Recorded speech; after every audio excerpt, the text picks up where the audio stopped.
Right now, a synthetic environmental toxin is actively circulating through your bloodstream and embedding itself deep inside your brain tissue. This graphic highlights findings from a May 2026 autopsy study from the University of New Mexico.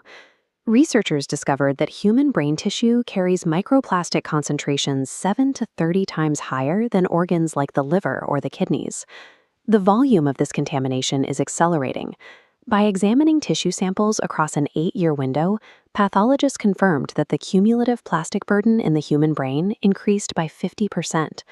The brain has effectively become the body's primary sink for synthetic pollution. Environmental toxicity is now a direct physical driver of cognitive decline. This raises a biological mystery. How are these synthetic fragments bypassing the blood-brain barrier, the body's most secure filtration system? When we ingest larger plastics, the gut manages to filter much of it out. But environmental breakdown produces nanoplastics, particles smaller than a red blood cell.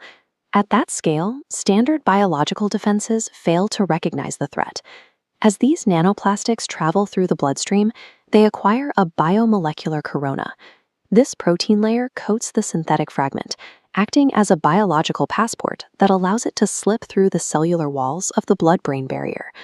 Once inside, the particles induce neuroinflammation and act as microemboli, physically clogging fragile capillaries and triggering microscopic strokes. When researchers examined the autopsies of patients with diagnosed dementia, they found the heaviest plastic loads. These synthetic intruders are actively dismantling cognitive longevity. For years, medicine has focused on mapping this damage. Now, clinical science is shifting from measuring the accumulation to subtracting the cause. A breakthrough published in the journal Brain Medicine details a mechanical solution: extracorporeal therapeutic apheresis. Apheresis works by continuously drawing blood from the patient and separating out the plasma. That liquid is then forced through highly specialized microscopic filtration columns, trapping specific toxins before the cleaned plasma is returned to the body. This is an established clinical modality, typically used to treat severe autoimmune diseases. Researchers are now repurposing it to catch synthetic pollutants. Mechanical blood filtration offers the first viable method to intercept and physically remove circulating synthetic toxins before they ever breach the blood-brain barrier. To test this, researchers led by Dr. Stefan Bornstein conducted a clinical analysis of 21 patients with chronic post-infectious illness, focusing on what was being pulled out of their systems. To guarantee the results weren't contaminated by the medical process, the team used a rigorous control protocol.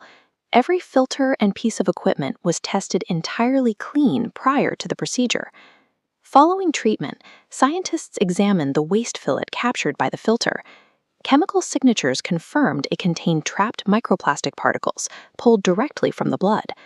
The analysis identified up to 17 synthetic polymers, including everyday materials like PET and polystyrene.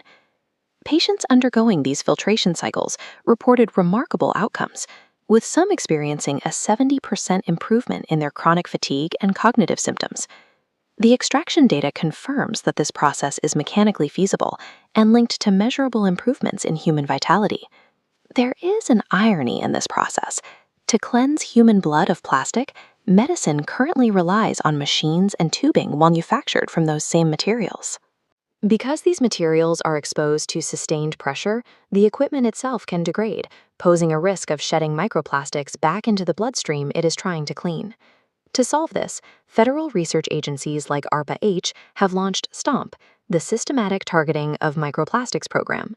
They are working to invent standardized nanoscale measurements and engineer safer, plastic-free filtration technologies. While the engineering required to perfect these machines is still in its early stages, the foundational science is sound. In vivo apheresis gives us a physical off-ramp for environmental toxins. We are no longer limited to the passive absorption of global pollution.